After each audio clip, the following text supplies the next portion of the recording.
Hi అండి అందరికీ. ఇప్పుడు నేను అంబలి కాసి చూపిస్తానండి.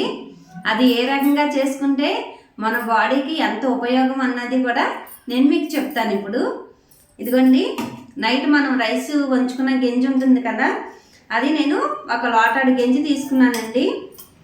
ఆ గంజిలోని నైటే ఒక 4 స్పూన్లు చోడిపిండి ఉంటుంది కదండి, రాగిపిండి అంటారే, అది ఆ గంజిలోని కలిపేసుకొని, ఇదిగోండి ఒక ఉల్లిపాయ, ఇదిగోండి ఈ ఉల్లిపాయ ఇలా 4 పలకలు కట్ చేసేసుకొని ఇంకా దీంట్లో వేసేసి పక్కన పెట్టేస్తాను. మూత పెట్టేసి పక్కన పెట్టేసి అది మనం ఉదయం కాచుకోవాలండి. దీన్ని అంబలి అని అంటారు.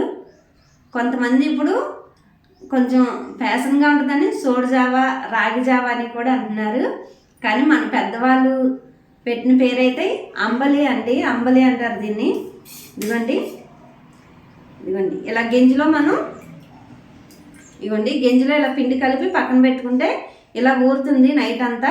ఇదిగోండి ఒక ఉల్లిపాయ మనం ఇలా కోసి వేసుకోవడం వల్ల చలవ మన బాడీకి కూలింగ్ అన్నది వస్తుంది. ఇది తాగితే చాలా బెనిఫిట్ ఉంటుంది. ఇది తయారు చేసుకుందాం, చూపిస్తాను.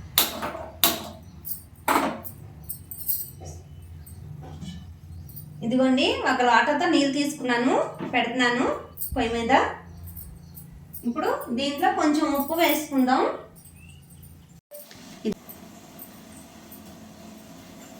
ఇదిగోండి నేను ఒక లోట నీళ్ళైతే పెట్టుకున్నాను.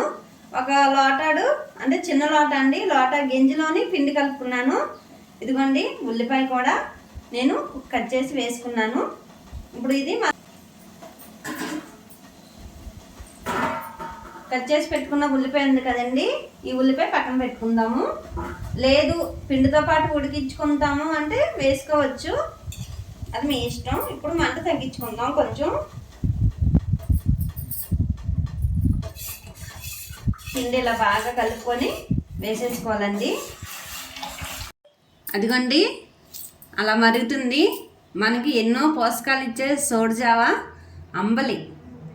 నాకైతే అంబలి అంటేనే నచ్చింది. అదిగోండి మనకి ఎన్నో పోషకాలు ఇచ్చే అంబలి చాలా మన హెల్త్కి చాలా మంచిదండి. పిల్లలకి కూడా దీనివల్ల చాలా బెనిఫిట్ ఉంటుంది. ఎలాగా ఎండలోని బస్సుల్లో కాలేజీకి కానీ స్కూల్కి కానీ వెళ్ళి వస్తారు కదా, బాగా వావర్ వీటు ఉంటుంది బాడీ. అయితే ఈ రకంగా చేసి వాళ్ళకి ఒక గ్లాస్ ఇస్తే పొద్దున్న వెళ్ళేప్పుడైనా అవ్వచ్చు, సాయంత్రం వాళ్ళు వచ్చాకైనా తాగమనొచ్చండి. బాడీ అయితే చాలా కూల్ అయిపోతుంది. అలా గంజిలో ఎందుకు నానబెట్టాను అంటే అది కూలింగ్ అన్నది దానివల్లే ఏర్పడుతుందండి. చాలా ఉపయోగాలు కూడా ఉంటాయి దానివల్ల. క్యాలరీస్ అన్నవి కూడా మనకి దాంట్లో కదా వస్తాయి, పిండి పులిస్తే దానివల్లనే కదా వస్తాయి. అందుకని నేను ఆ రకంగా చేస్తాను.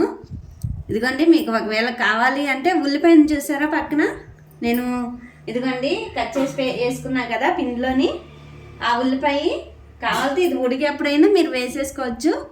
లేదు అంటే మీరు అది తాగుతుండగా అయినా తినొచ్చు. అదే చిన్నపిల్లలు ఉన్నారనుకోండి, వాళ్ళకైతే చిన్న బెల్లం ముక్క ఇచ్చి అది ఒక గ్లాస్లో వేసి ఇచ్చారనుకోండి, అది నంచుకుంటా చిన్న బెల్లం ముక్క తినుకుంటా అది తాగమని చెప్పండి.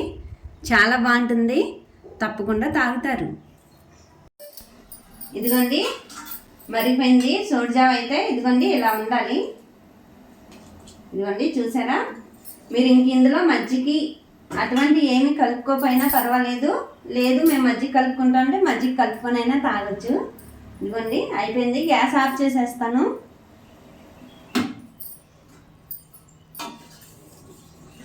ఇదిగోండి ఇలా ఉండాలి. అలా పిండి ఊరటం వలన రుచిగా కూడా ఉంటుందండి. తాగే కొలది తాగాలనిపిస్తుంది, అలా ఉంటుంది. ఇదిగోండి కట్ చేసి పెట్టుకున్న ఉల్లిపాయ ఉంది కదా, మనం అది తాగుతూ ఇది తింటే బాగుంటుంది.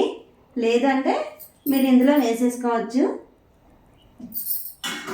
నేను వేసేసానండి, మూత పెట్టుకుందాం. న్యాచురల్ ఫుడ్ అండి ఇది. న్యాచురల్గా ఉందాం, న్యాచురల్గా తిందాం, న్యాచురల్గా మాట్లాడుకుందాం. ఉంటానండి మరి, బాయ్.